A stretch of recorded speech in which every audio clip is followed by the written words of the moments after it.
हरि ओम श्री गणेशाय नमः।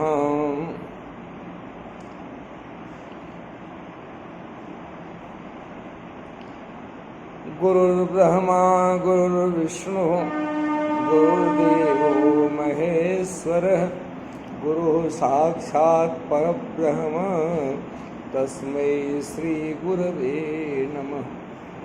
नारायणं नमस्कृत्य नरं चैव नरोत्तमं देवीं सरस्वतीं व्यासं ततो जयमुदीरे।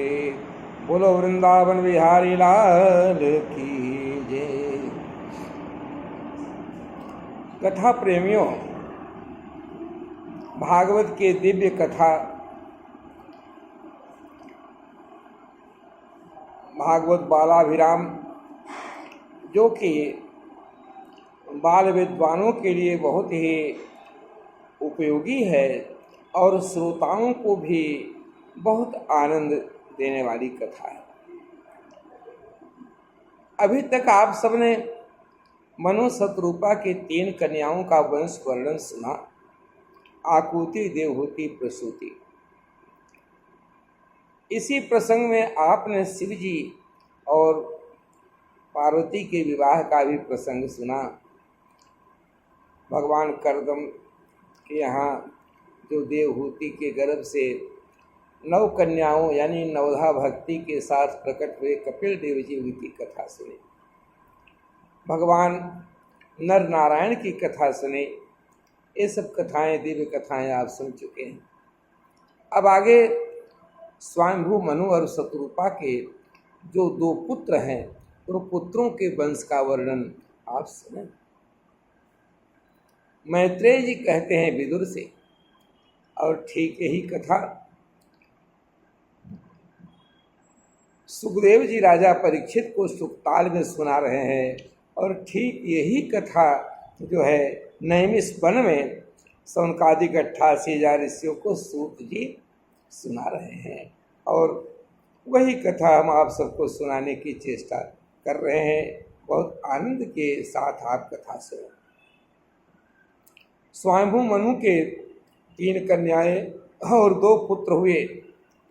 कन्याओं का वर्णन आप सुन चुके हैं। अब 2 पुत्रों में आप प्रथम पुत्र जो राजा उत्तानपाद हैं, इनकी कथा सुनेंगे। स्वयंभू मनु अरु शतरूपा जिनते भई नर सृष्टि अनुपा। दंपति धर्म आचरण निका अजहु गाव श्रुति जाकी लीका। नृप उत्तान पाद सुत जासु हरि ध्रुव हरि भगत भयउ सुत तासु।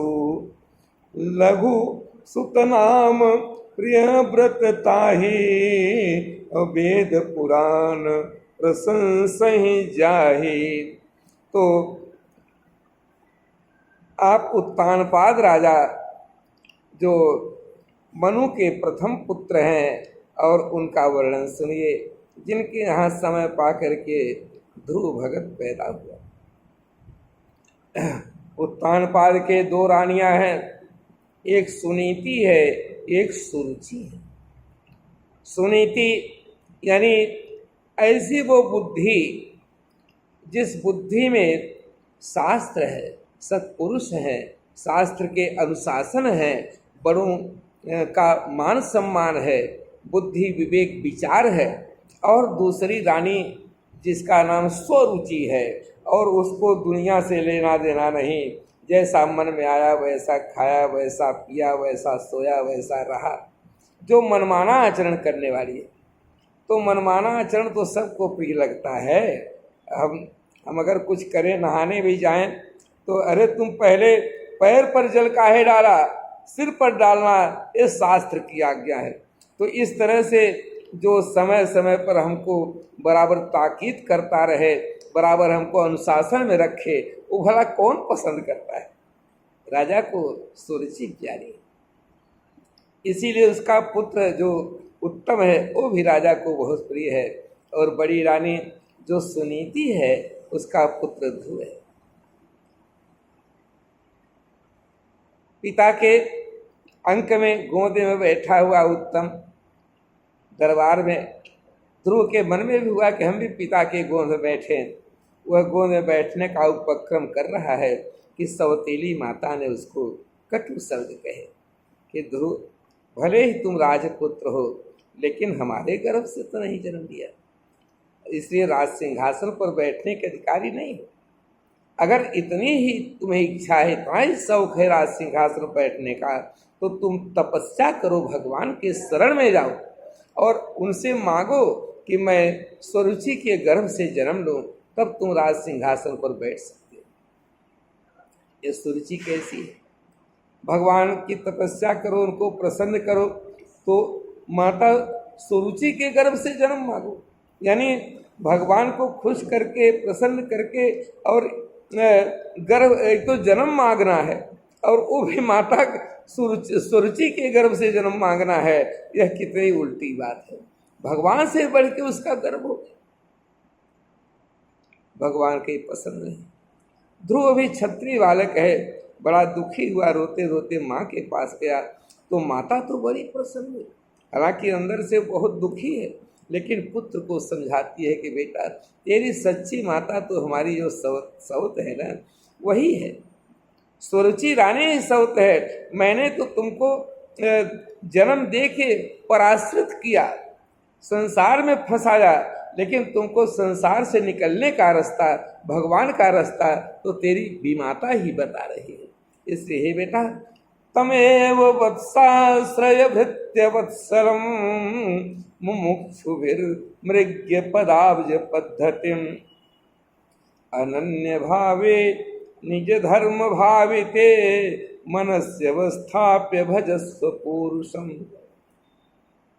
भगवान, उन्हीं भगवान के शरण में जाओ जिन भगवान को तुम्हारी सौतेली माँ ने कहा है, उनके अलावा कोई तुम्हारा दुख नहीं मिटा सकता है। तमेव वत्साश्रय भृत्य वत्सलम मुमुक्षुभिर्मृग्य पजाब्ज पद्धतिम। तमेव वत्साश्रय, उन्हीं के शरण में जाओ। हे बच्चे, ये हमारे पुत्र मुमुक्षु लोग भी उन्हीं के चरणों का आश्रय लेते हैं अपने मुक्ति के लिए, सब कुछ उन्हीं से मिलता है। ध्रुव रोती हुई माता को छोड़ के प्रणाम करके दरबार में आया, पिता को प्रणाम किया, अपनी सौतेली माता को प्रणाम किया। बोले बेटा क्या बात है, कहाँ जाने की तैयारी है? माता तूने तो पता बताया, अब हम भगवान के शरण में तपस्या करने जा रहे हैं और हम भगवान से मनोवांछित इच्छाओं को पूर्ण करने के लिए प्रार्थना करें। मन ही मन सुरुचि है कट जाती है। देखो कितना समझदार बालक है, हमने इसको अपमानित किया फिर भी इसके मन में कोई दुख नहीं आया, हमको भी प्रणाम कर दिया है। अंदर से किसी किसी कोने से उसने आशीर्वाद ही दिया कि बेटा सफल हो। राजा स्त्री के वशीभूत है और इसलिए मन चाह रहा है कि रोक लें, लेकिन रोक नहीं, बालक निकल पड़ता है। राजा बेचैन है, उन्होंने मंत्री को भेजा कि जाओ ध्रुव से कह दो लौट आए। अभी तक उसकी माता को 1 सेर अनाज रोज देते थे, आज से 2 सेर हो गया, 2 सेर अनाज मिलेगा।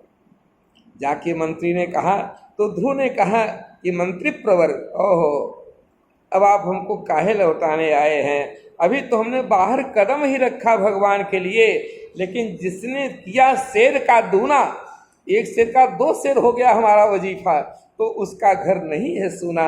अब हम उससे अपार संपत्ति मांगेंगे, आप कृपा करके पिताजी को जाके समझा दीजिए। बेटा वहाँ खाना पीना रहना सहना कैसे होगा वन में? गुरुदेव उपरेहित जी गए, वो कहते हैं लौट चलो, वहाँ कौन तुमको खिलाएगा? ध्रुव ने कहा कि महाराज सुनिए, हंसा शुक्लीकृता जेन, जिन परमात्मा ने हंसों को सफेद बनाया। सफेद बनाने क्या हो, तो बच्चे प्राइमरी बच्चे भी ड्राइंग में सफेद रंग भर देंगे।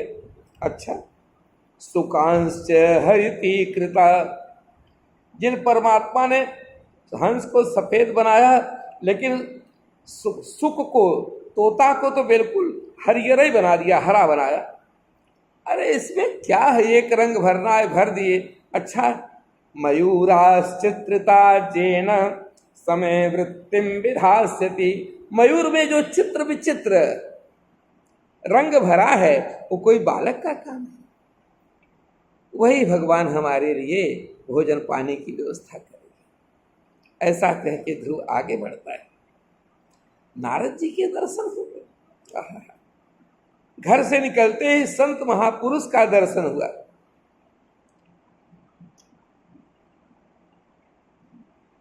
बिनु हरि कृपा, ध्रुव भगत गदगद हो गया। अब तो मैं सफल हो ही गया,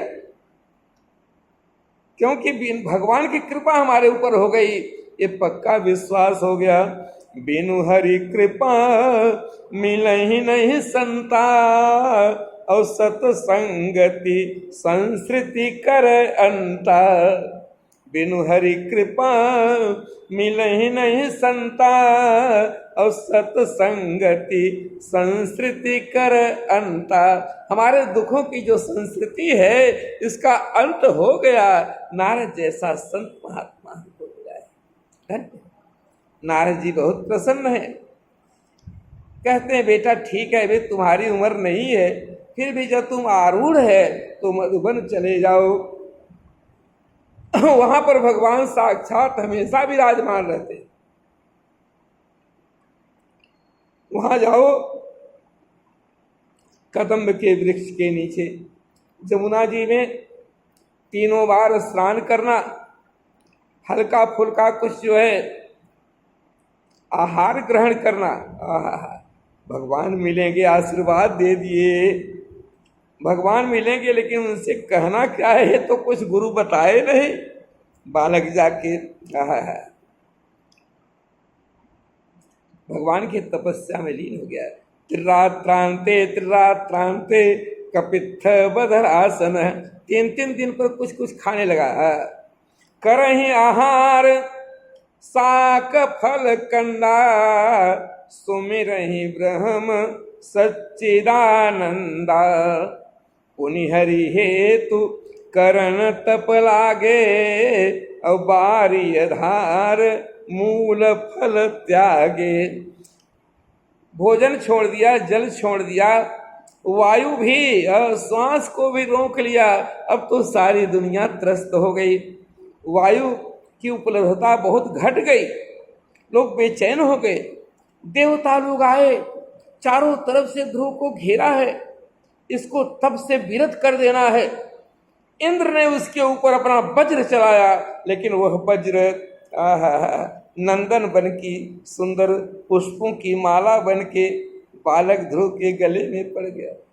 शंकर जी आए, नहीं मानेगा ये, इसने ध्यान किया है, परमात्मा का ध्यान कर रहा है, श्वास की गति रोक लिया है, सारे ब्रह्मांड में वायु की घटती हो गई, कमी हो गई, लोग प्रलय हो जाएगा। शंकर जी अपना त्रिशूल चला दिए, आर्द्रा नामक त्रिशूल है। और लेकिन ये क्या, ये तो ऋतुमान नामक जो वन है उसके दिव्य पुष्पों की माला बन के बालक ध्रुव के गले में पड़ गई। ब्रह्मा ने कहा अच्छा, अब ब्रह्मा जी ब्रह्मदंड मार दिए, लेकिन वो ब्रह्मदंड भी ध्रुव को जाकर के सर्वतोभद्र वन के पुष्पों का गजरा बन गया उसके गले में। देवता को सब हार, भगवान के पास गए, जाना चाहते हैं, तब से नारद जी पहुंच गए। देवता लोग आ रहे हैं, प्रभु आपको समय नहीं है, अब आपको ध्रुव भगत के पास जाना ही पड़ेगा। सब देवता हार गए, कहीं ऐसा न हो कि आपको भी हार का ही मुख देखना पड़े, इसलिए आप तो रात ही में कमाल कर लीजिए, कुछ कर सकते हैं, नहीं तो कल दुनिया आपके हार की प्रत्यक्ष गवाही बनेगी, साक्षी बनेगी। भगवान ने देखा लक्ष्मी जी को खर्राटा आ रहा है, लक्ष्मी जी मन ही मन मुस्कुरा रही। 6 महीना बीत गया, लक्ष्मी जी उस बच्चे को पालन कर रही हैं। ऐसा खीर खिला दिया माता ने, मातृशक्ति है, अपने बच्चों को भूखा नहीं रखती है, भूख नहीं लग रही है। भगवान ने सोचा लक्ष्मी तो सो गई, चुपके से हमको जाकर के अपना काम कर देना है। और ऐसा सोच के भगवान धीरे से उठे। लक्ष्मी जी मन ही मन मुस्कुरा रहे। गए मधुवन में, जहाँ बालक घोर तप कर रहा है। भगवान ने उसको तपस्या से विरत करना चाहा, लेकिन वो तो कोई नोटिस ही नहीं ले रहा है। तब भगवान ने अपना सुदर्शन चला दिया। वो सुदर्शन तो निःश्रेयस बन के दिव्य पुष्पों का गजला बन करके ध्रुव भगत के गले में पड़ गया। अब भगवान करे तो क्या करे, चुपचाप आए, शेष सैया पर सोने लगे। तो लक्ष्मी जी कहती महाराज कुछ काम बना क्या? भगवान बोले माथा मत खराब करो, सोने दो।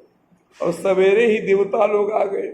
हे प्रभु अब आप ही रक्षक हैं, दूसरा कोई रक्षक नहीं है। ध्रुव भगत को तपस्या से विरत कीजिए। अरे वो श्वास की गति रोका हुआ है, जो मांगे उसको दे करके जान छुड़ाइए। अब ये प्रलय होने से हम लोग को बचाइए। भगवान ने कहा ठीक है। मधुर्वनम भृत्य दिद्रेक्षयागत। बोलो भक्त वत्सल भगवान की जय।